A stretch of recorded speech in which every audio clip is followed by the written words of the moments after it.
And we're back for the last of the Civil War amendments to the U.S. Constitution. You know, we're going through the Constitution line by line, and Paul Fabrizio's taking a look at it from a political scientist angle. I'm looking at it from history. You are Don Frazier. Oh, I'm Don Frazier. I keep forgetting that. I am who I am. All right. So we need to now take a look at the 15th Amendment, the third and final of the so-called Civil War amendments. Okay, and we need to note that this came along during the presidency of Ulysses S. Grant. So what's the date on this? 1869 proposed in February and ratified a year later, March 1870. Okay, so this is Grant's coming in, and now all of a sudden this is proposed, and then it's ratified, and what's it have to do with? I wonder. All right, are you ready? The right of citizens of the United States to vote shall not be denied or abridged by the United States or any state on account of race, color, or previous condition of certitude. And then Section 2, Congress shall have the power to enforce this article by appropriate legislation.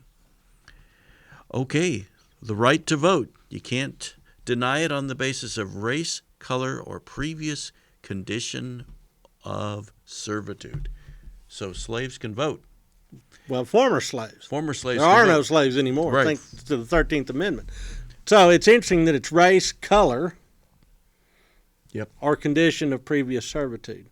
Because what the Southerners are trying to do is say, fine, all you black guys that were never slaves, y'all can be citizens. But former slaves, no. One of the things that people forget about the South was that there was a sizable free black population. Mm-hmm. Okay. This was especially true in Louisiana. There were black families living in New Orleans who sent their children to France to be educated. They were rich. They owned slaves. Irony of ironies. All right. Well, it's not really ironic if that's the path. That's the path to financial success. And that's the way the economy was structured. Yeah, that's the way it was structured. And so all of a sudden what they are seeing is that their status is now being lowered to the status of the former slaves. And so these guys are people of influence. And they're going, wait. I mean, it's funny. You can read their letters to Abraham Lincoln saying, hey, all your emancipation policies and all your Reconstruction policies in Louisiana are affecting us negatively, and we've done nothing wrong. Mm-hmm. And they just kind of throw their hands up in the air like, well, we're not really sure what to do with these people of color, hens de couleur, from before the war. And so they just have to suck eggs. And a lot of times their status is just eroded. But this tradition of free blacks in the South meant that there was different statuses for blacks in the South. Mm-hmm. All right. So what Southerners were trying to do was be nice to their friends who were black, but also making a distinction that some of these newly emancipated slaves don't know what they're doing. Mm-hmm. And what's happening is politicians are getting in and amongst them and saying, just do what we say and everything's going to be, sunshine and rainbows. Right. There's demagogues waiting in and amongst them.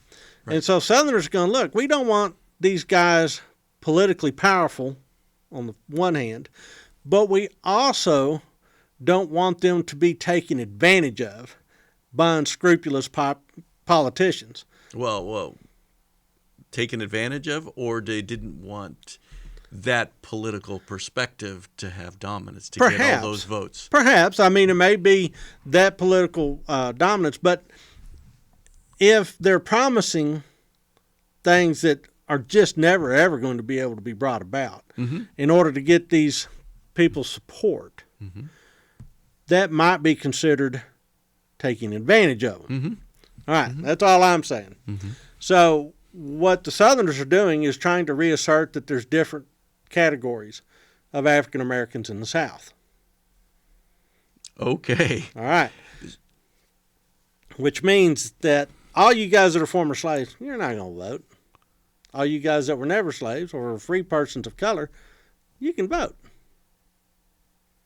And the federal government Says, nope. Nope. You can't deny it. If they can fog a mirror and they're male and they're over the age of 21, they can vote. And there's nothing you can do about it. Yeah. And so that's race.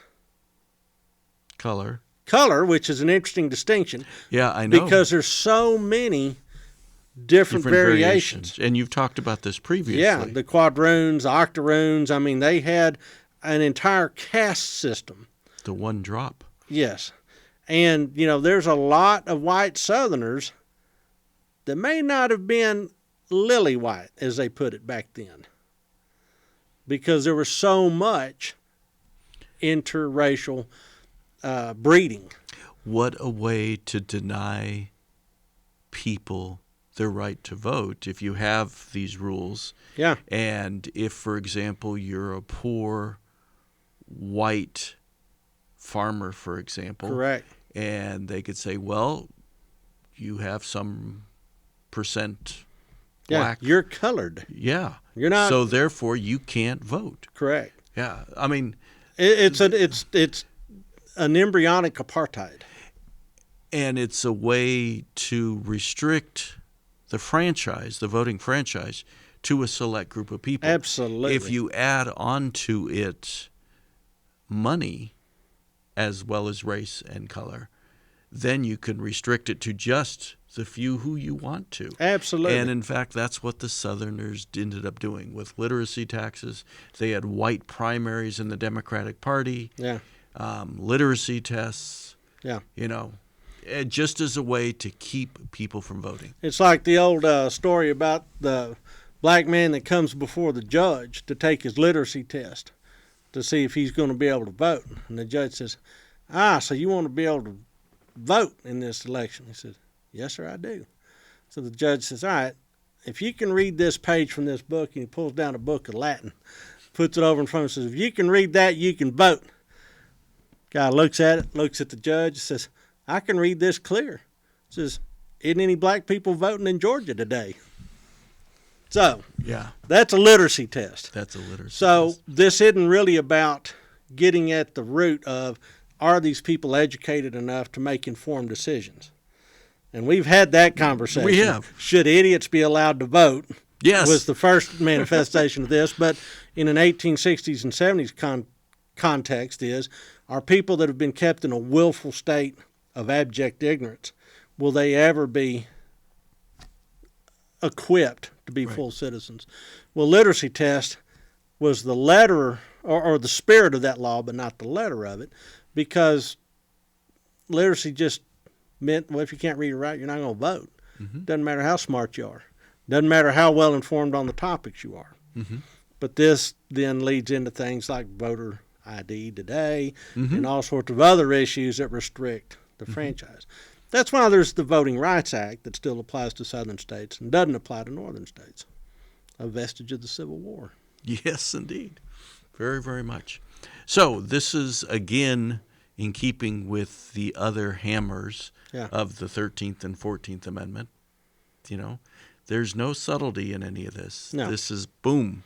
Quit playing games. This is what we want. What we intend is that blacks will vote. Right. Doesn't matter if they're your former slave. They're going to vote in the same election you're voting in, unless you're disenfranchised, and then you're not voting in it. Unless you're a Confederate official. Sorry. And guess what? That's your new reality, and you can try to dodge it all you want, but the federal government's going to try to keep you from being able to dodge it. Right. The end. And that I want to use the word game, but it's a deadly serious game, has continued to the present. All the way to the present day. Yeah. And by the way, there'll be at least one more amendment that will deal with this later on. So that's it for the Civil War amendments. That very cheerful ones. End. Yeah. The North won, and there were consequences. Yeah, they're carrying their victory all the way to the South. Because you got to win the peace, as well as win the war. And did they win the peace through this? Well, there's some people that say Reconstruction is still not quite finished. So, okay. All right, so that's the end of the 15th Amendment, and we'll pick up the 16th Amendment when we come back. Thanks.